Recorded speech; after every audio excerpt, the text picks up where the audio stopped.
Okay, so I am going to demonstrate how to make hibiscus tea or hibiscus infusion out of fresh hibiscus flowers like this one. They've just been picked a few minutes ago, and I will also demonstrate you how to do it with dried hibiscus flower, which have dried when the flowering season was at peak time, but also do it with powder hibiscus if you have a chance to powder your own dry flower. That will reduce the container load that you have to store.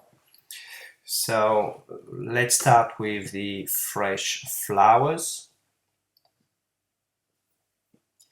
Now what you need to do is for each flower is to remove the stamen and remove the green attachment at the back to the plant, and also make sure that all insects have gone. It's not very pleasant for them to be scalded with hot water. So each flowers have different parts or different leaves or things to remove. You need to individually inspect all of them and do what you have to do to each, and this process is applied to even when you actually dry your flowers. Some people do wash their flowers and then spin them out. I basically don't do that. I just leave them as they are. Even some of the young buds are being picked. As long as I can remove the stamen from the middle, there you are. All type of flowers, hibiscus, I use the red one. I haven't really tried any other one because that's all I have around my garden. So I'm quite happy with this process.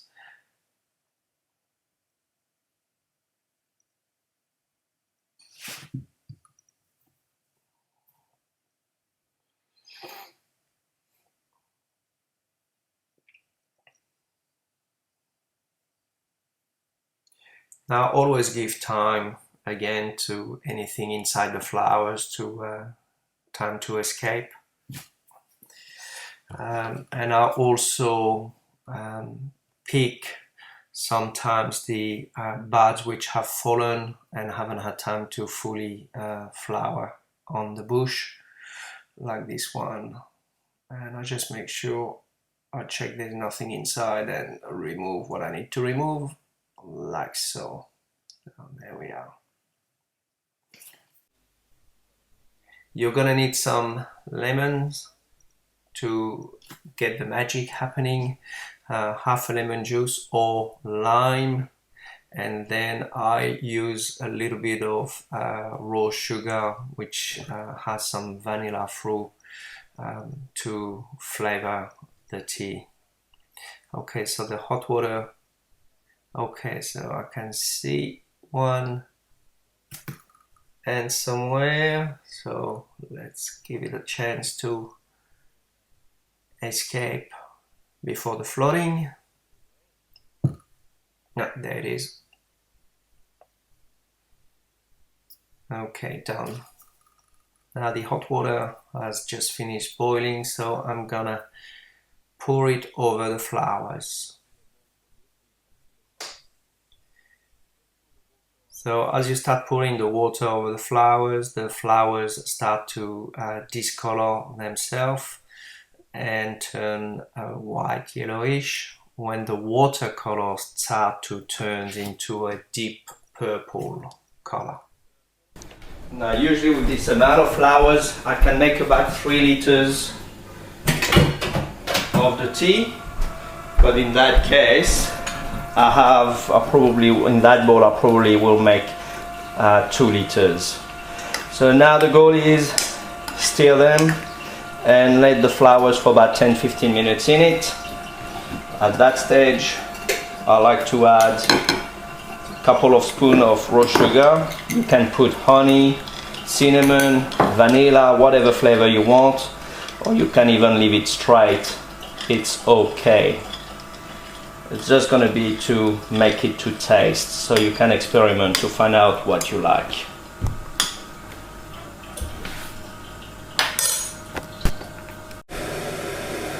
Okay, so while the fresh flowers is brewing nicely, and I'm going to do the same with the dried flowers.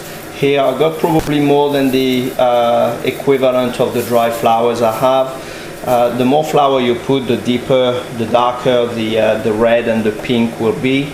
Once again, it's about taste and what you want to achieve.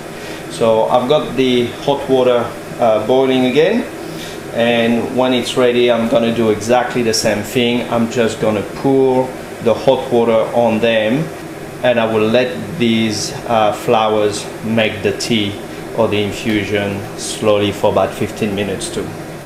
Okay, so we got the hot water just finishing boiling in just a few seconds, and I'm gonna basically pour it over the dried hibiscus flowers.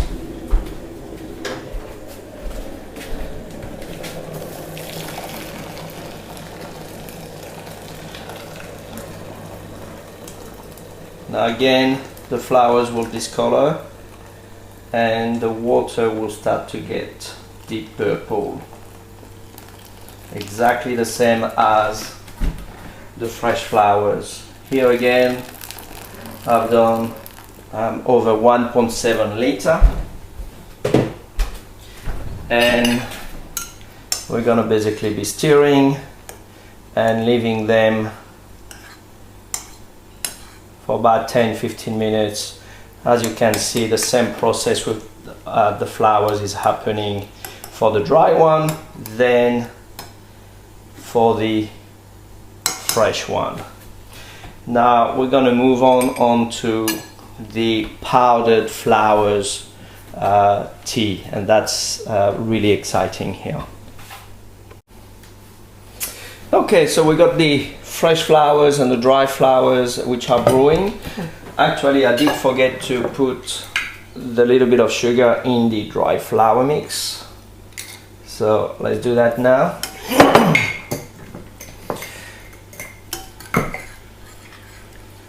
Alright, now I've got the hot water boiling for the mix of the dry flour. So this is the dry flour, and this is basically how much I'll be using to make about 1.7 liters, which is about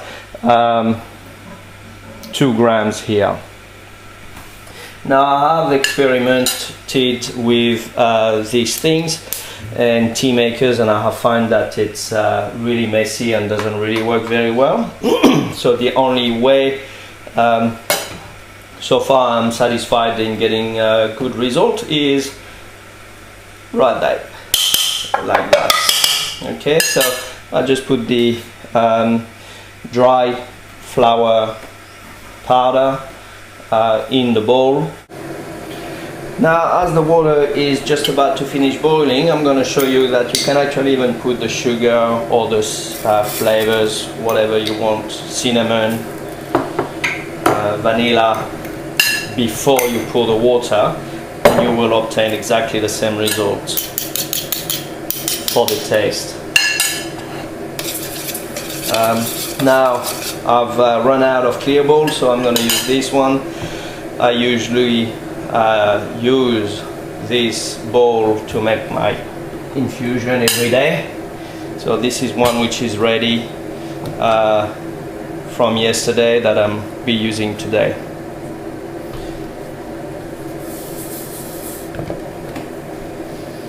I usually just make enough to last me about 1 or 2 days, and then when it's drunk I'll be basically making more.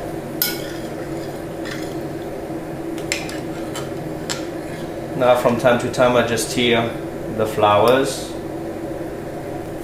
and these two are already ready, so I'm just going to finish that off.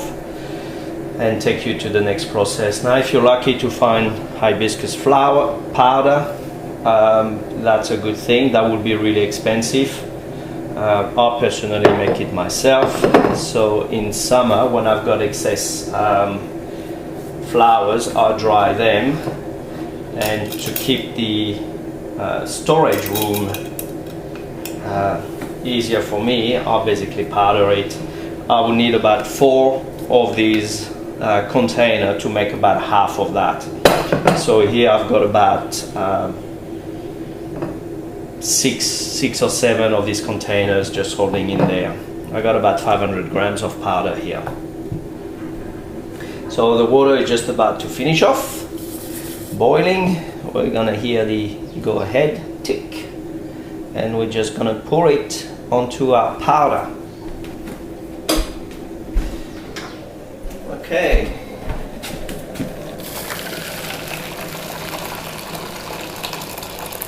Now at this stage, I'm not sure if you're able to see that the water is turning exactly purple as well.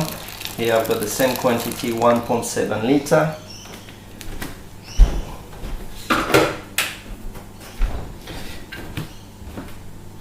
I'm gonna stir through. Now, because it is a powder, this one, it's extremely difficult to get rid of the little fine particles of the hibiscus flower. You can sift it through if you want. Here again, we'll need to leave about this macerating about 10-15 minutes. So since we're finished on this one here, we're gonna apply the most important process where magic happens. Now, this process is extremely important because this is when things are getting ready for you and beneficial. Now what I'll do is I'll remove all the flowers, petal. Sometimes it's a bit of a game.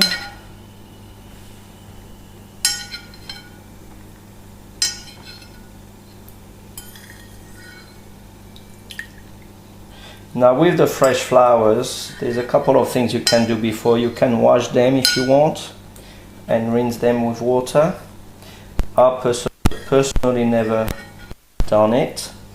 I always make sure that the ants are out and just boil them.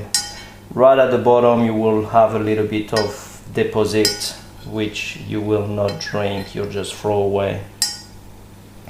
Or you can sift the tea. Okay, so this one is ready here. Now that's a nice dark pink color. Now here, same thing again. I'm gonna remove the flowers and the petal. Now these are the dry one. Okay, so here I still have some flowers, but it's not important because we can sift that through here. So now this is the important process, and just want to make sure that you guys are gonna be able to see that very nicely. Okay, so here what I've got is some lemon juice that I prepared earlier, and I'm just gonna pour a bit and stir, and this is where the magic happens. Now it turns back pink. Okay, now from that moment on, this one is ready to be drunk, whether hot or you can let it cool down and it'll be the same, ready to drink. Now this is the dry flowers, bit of lemon, again the magic is happening. It turns to a brighter pink. So here you're getting different shades of pink and dark burgundy. And what I'll be doing here, I'll be doing exactly the same. So I probably used half a lemon in these three. Here I probably don't have enough, but yeah, I do have enough. There you are. That just did it. It changed the color as well. Okay. So, hope you enjoy your hibiscus tea. Here I've just made enough for probably a week now. But you guys, you enjoy and have fun.